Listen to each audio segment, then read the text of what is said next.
Oh, did you just toot? Oh, man.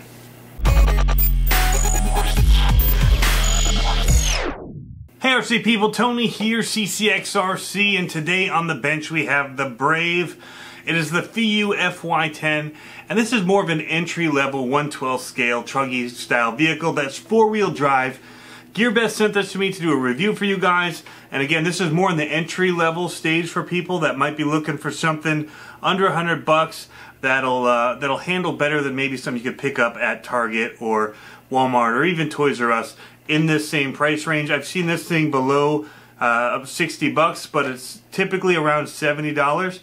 So if you're watching for sales or coupon codes, you might be able to get a little bit less than that. But again, this is a four-wheel drive Truggy, and we're going to go ahead and unbox it and show you guys what it comes with. Alright, so here's a quick look at the packaging. They're calling it the Brave 1/12 short course truck. But on the side here, you'll see that they call it the FY-10. And it's referred to on GearBest as the Feiyue or Feiyue. I don't know exactly the pronunciation of the name. The Feiyue FY-10.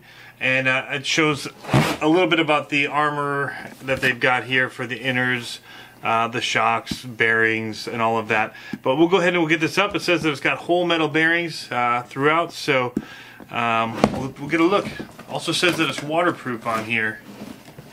Here's the instruction manual, sealed up. So the controller is the charger. It's going to charge off of USB. Worked on getting the car out. It looks like the battery is sitting in here loosely. Don't know if that's from customs or what, but it's a 2S 7.4 volt 1500 milliamp hour battery. So that's not bad for this little guy. It's reminding me of another vehicle that I had, especially when I look at the box and it's got that chassis armor or whatever in it that guards the battery. I think it's the 9116 or 9112 that I've done a review on from GearBest. Alright, so this is everything that you get in the box. Based on how mine arrived, I'm guessing that somebody went through it, maybe in customs, but the tray for the battery was just kind of floating around, as well as the battery in the box and the charger.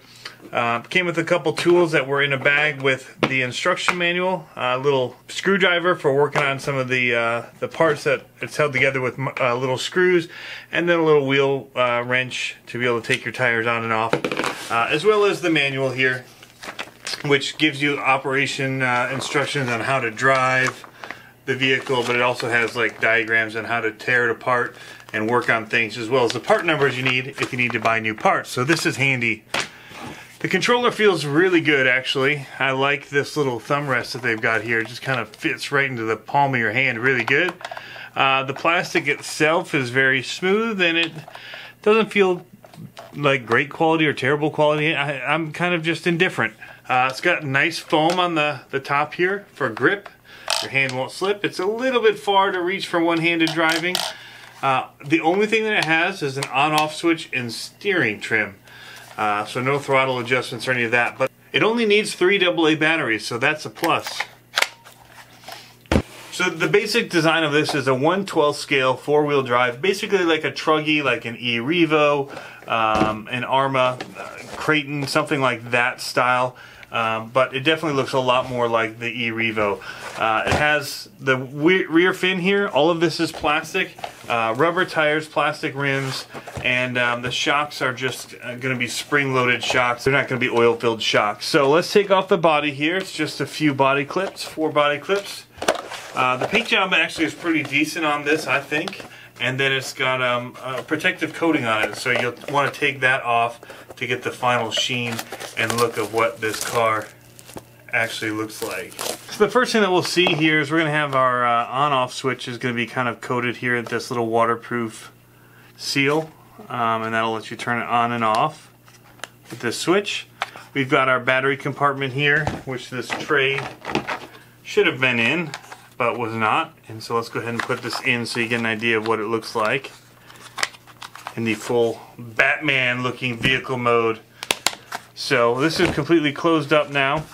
We'll take a look here at the shocks and the arms, the A-arms. Nothing is adjustable in your camber. Everything is molded plastic, which isn't really a big deal again in this level of a car. You've got, like I said, these are not oil-filled shocks. These are just going to be spring-loaded shocks. So it's going to be a bit bouncy. It looks like room here to put maybe lights on it or something to be able to wire it up pretty easily. With these light buckets already ready to receive lights. It seems like something that they are prepping you for. Two little toggles here will allow you to take this off and access your battery compartment here, which is nice and the perfect size for the battery. Fits in there very nicely.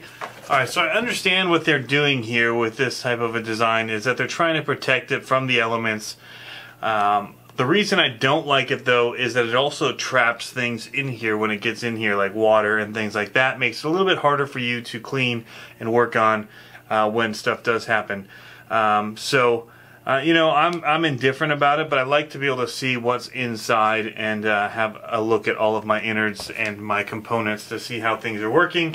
I'm going to go ahead, I'm going to try and take some of this apart so we can look at the components. But it looks like it's kind of a few screws in order to get in there, so just bear with me 1 minute here.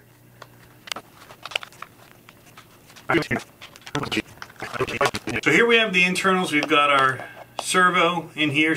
We've got our on-off switch. Looks like they've done what they could to waterproof it here. It's got lots of goop on this. We've got our brushed motor here, along with a heat sink on it. So I don't know about any of the gearing in here as far as what, but it does have a metal drive shaft, so that's nice. Alright, so that was a quick look inside. We're going to go ahead and button this back up and get this ready for when we're going to take it out for a test run. Alright, so up here we've got the dog bones that are plastic. Now these are kind of like a half dog bone, half maybe CVD or U-joint based model. But the main thing we're looking at here is that it is a plastic material, and so we'll see how that holds up. Again, for this entry-level vehicle, I think we're going to be okay with that for a while. That, you know, we're going to see what breaks. Alright, so what we need to do is we need to address what this is. This is not going to break any land speed records or jumping records or flips or any of that kind of thing. This is going to be a four-wheel drive vehicle that's going to be able to handle probably on-road, off-road, in the grass, and do all right. I know I've bought a few vehicles before I got into the RC and the hobby grade style, that I was shocked that they were these huge big-wheeled trucks, and the second you try to take them in the grass, they couldn't hardly drive. So I think this will do better than some of the other stuff that you get in the same price range elsewhere. So we're going to go ahead, we're going to get this thing out on the trails in the backyard here. We're going to, you know, jump it off of some of the little jumps that we have here and just see how it does and let you know what we think of it as an entry-level RC for you guys. So thanks for tuning in. As always, guys, have fun RCing, and we'll catch you next time. Hey everybody, this is Indy. This is our new cat. Probably a lot more inquisitive than our other cat was, who would never kind of come up into the videos. The other cat would just kind of stay in the room but not up on the table and not interested in what I'm doing. But this guy is a lot more cuddly, and he just likes to be where we are and what we're doing. So I have a feeling that little Indy is going to make it into some of our videos.